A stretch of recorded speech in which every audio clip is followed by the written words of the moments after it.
When the truth is exposed, a man who criticizes Elon Musk on a first-class aircraft immediately feels bad about it. The atmosphere was tense. Henry Benjamin, a man who carried his ego like a fitted suit, was among the first-class passengers starting to assemble as they passed through the gates of Los Angeles International Airport for Flight 3, which was scheduled to depart in an hour on Flight 17 to Tokyo Narita. Henry was accustomed to making a statement with his company, a glitzy software startup that had just achieved its first billion-dollar valuation. His social media feed was filled with self-congratulatory posts, and his middle name was Disruption. His most recent caption was beneath a picture of him with a champagne glass. "Welcome aboard, Mr. Bennett." Although her fake smile suggested she knew the kind, the flight attendant gave him a cordial greeting. Henry gave a brief nod and entered the luxurious first-class cabin, where every seat had a personal screen and reclining features, much like a private pod. He took off his blazer with a flourish, letting it fall over his seat, and got out a pair of noise-canceling headphones. He would spend the next 12 hours at home in Seat 2A. A quick look at the seat next to him revealed that it was still empty, so perhaps I'll have some peace for once. A little while later, a figure slipped into 2B. The man's simple hoodie and well-worn sneakers stood out sharply against Henry's well-tailored outfit.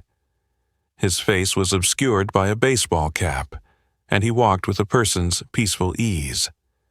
Henry, who was used to blending in, hardly looked up as he was typing on his laptop. As the man settled into his seat, he casually offered, "Yeah, sure."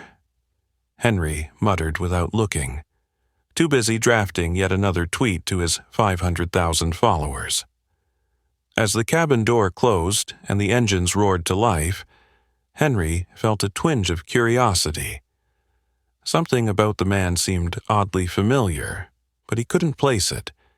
He probably thought dismissively, leaning back in his seat. A flight attendant passed by offering champagne, but the man turned it down, choosing instead a bottle of water. Henry gave himself a sly smile. He murmured loud enough for the man to hear that the water might as well be in the carriage. However, the man remained silent and only offered a slight smile as the plane reached cruising altitude.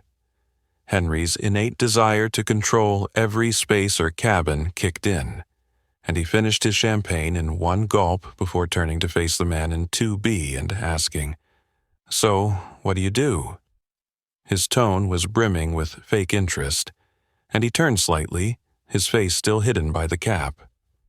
"I'm in tech," he said simply. Henry smiled. "Ah, same here. Bet we've got some war stories to share." He leaned back. He crossed his legs, prepared to direct the discussion toward his own preferred subject. However, the man did not bite. Instead, he merely gave a slight nod before returning to his phone's scrolling. Henry, who wasn't used to being disregarded, started out with his voice up just enough to attract the attention of other passengers. The tech industry is full of people who receive far too much credit for mediocre ideas. For instance, everyone is so preoccupied with praising Elon Musk that they fail to recognize his recklessness. The man in 2B paused, his finger hanging over the phone screen, but he didn't glance up, feeling encouraged by the silence. Henry went on, "If you enjoy flinging billions of dollars at exploding rockets, SpaceX is undoubtedly spectacular." The man in 2B gave a barely audible laugh, but it ignited a fire inside Henry, and he pushed forward, prepared to drive home his point. Tesla is overrated, and let's not even talk about Twitter.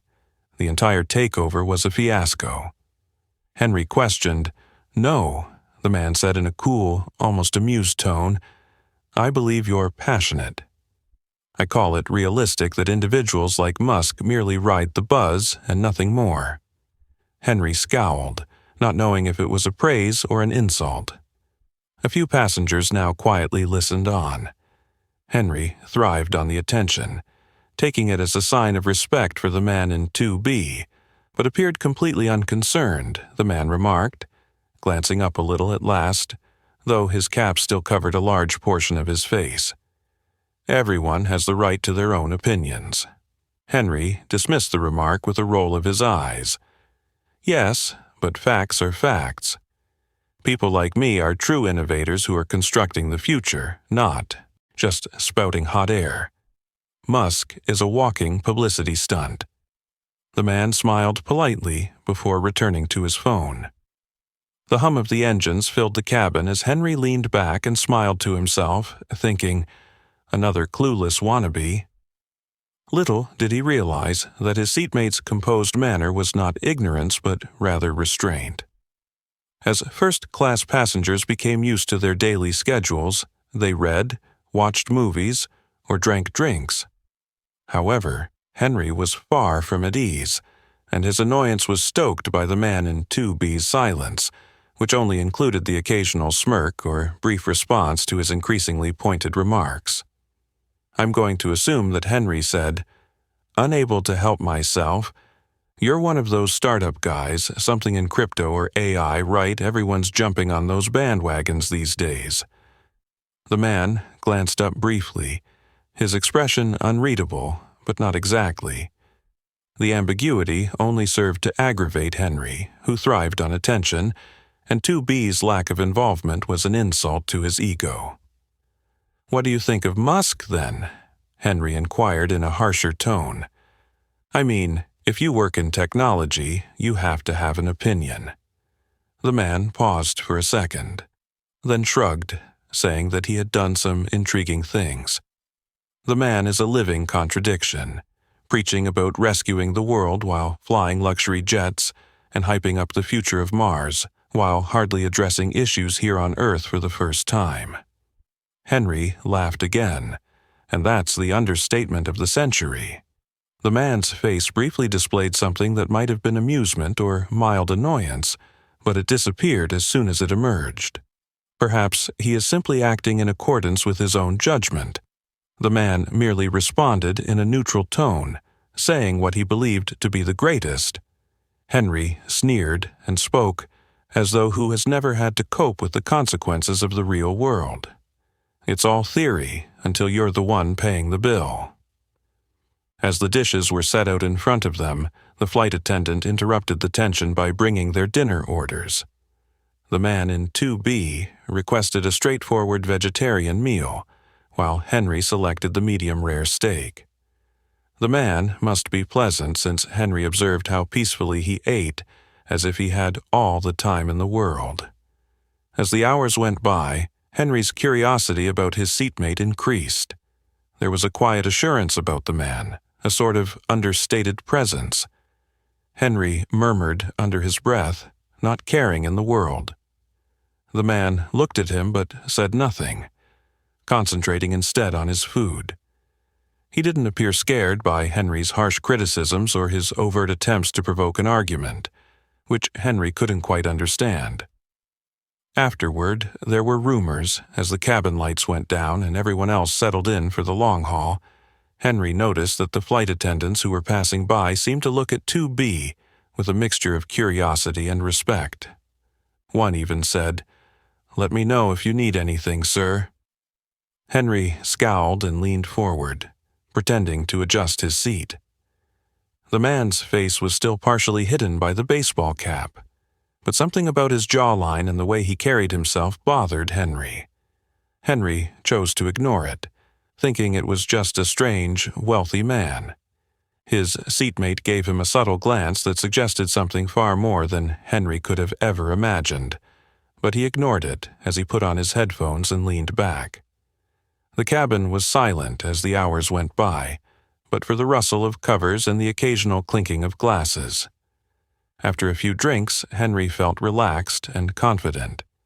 He sat back and looked around the cabin for any fresh distractions before focusing once more on the man in 2B.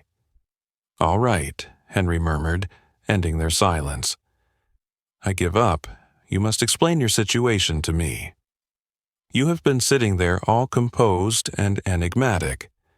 I assume you're a quirky trust fund kid or a venture capitalist. The man gave a quiet laugh. His eyes remained fixed on the book page as he answered, "Come on, Henry." But he didn't elaborate. His voice carried a hint of challenge.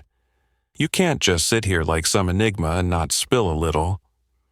The man finally looked up, meeting Henry's gaze directly for the first time. His eyes were sharp, perceptive, and suddenly very familiar. But before Henry could put it all together, a flight attendant approached their row with a formal air. "Excuse me, Mr. Musk," she said in a courteous but professional tone. "The captain wanted me to inform you that your connection in Tokyo is verified, and they will be prepared for you when you arrive."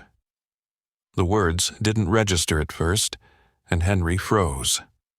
As though his mind required some time to comprehend Mr. Musk with a warm yet subtle tone, the man in 2B thanked the flight attendant and nodded courteously. The pieces suddenly fell into place with a startling finality. Elon Musk was the person seated next to him, as evidenced by the hoodie, his modest manner, and his quiet confidence. Henry's lips became parched. His heart pounded in his chest as he mentally relived the previous several hours, remembering every taunt, criticism, and insult that had been aimed at the guy he believed to be untouchable. Henry was completely stunned when he saw a public figure far away from his life for the first time on the journey. Henry was clearly uncomfortable, but Elon Musk turned back to his reading and slightly adjusted his cap as if nothing had happened. The surrounding passengers, who had been feigning not to listen in, now exchanged discreet glances with him, their emotions a mixture of amusement and second-hand embarrassment, as his once strong arrogance fell under the weight of pure humiliation. In a desperate attempt to gather himself, Henry cleared his throat. "So, you're Elon Musk?" "According to what they tell me." Elon closed his book and laid it gently on his tray table. His tone was light-hearted but humorous. Henry's face turned red. "I guess what I stated previously was meaningless. Simply put, you cannot take these things personally." Elon cocked his head slightly, eyeing Henry with an unreadable face, and then he smiled slightly and said, "Don't worry, I don't." The tension in the cabin was so great that a knife might easily sever it.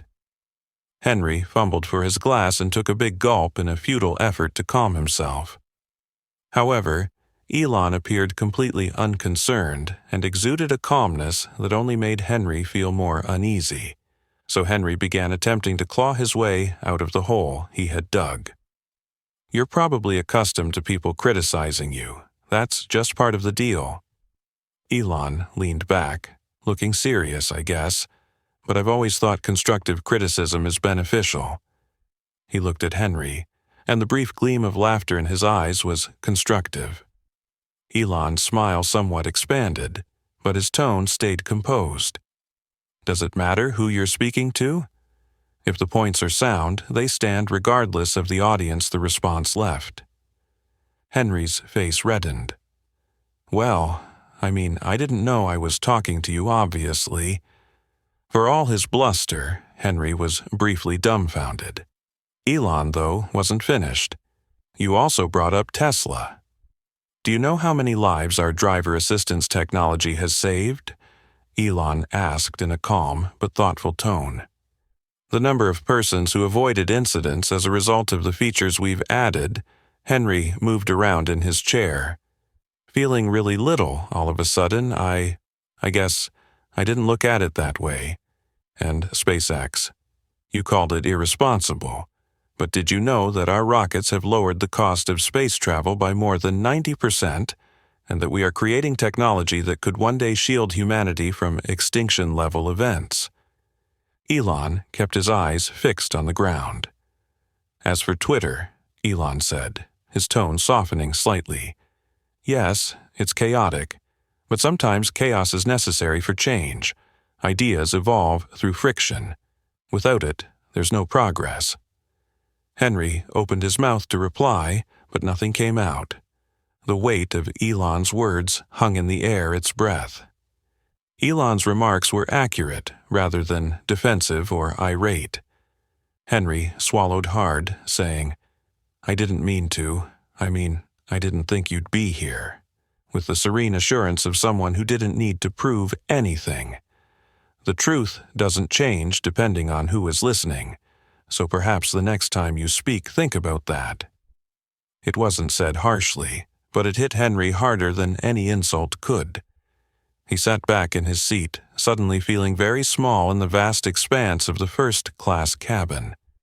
For the rest of the flight, Henry was unusually quiet, his mind racing as he repeated everything he had said.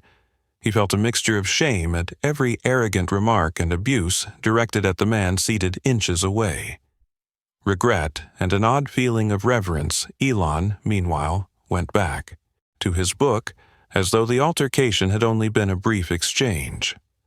Occasionally, a flight attendant would approach him quietly and professionally, making small signs of deference that Henry now understood perfectly. As the cabin lights went down and the majority of the passengers fell asleep, Henry leaned over hesitantly, the humbling moment pressing down on him like a stone in his chest. It wasn't just about being caught in a moment of arrogance, but also about realizing how little he truly understood the people and ideas he so casually dismissed. "Hello, Mr. Musk?" He spoke in a low enough whisper to avoid disturbing the peaceful cabin. "It's easy to criticize from the sidelines, but I can't comprehend the weight of doing what you do." Elon looked up, his countenance neutral but attentive. "I just wanted to say, I'm sorry," Henry said. His words weighted with sincerity. "It's not easy, but that's the nature of progress. You're always going to encounter resistance, especially from individuals who don't see the big picture." Elon regarded him for a time, then nodded slightly in acceptance of his apologies. For once, Henry had nothing witty to say, so he knotted his throat tight.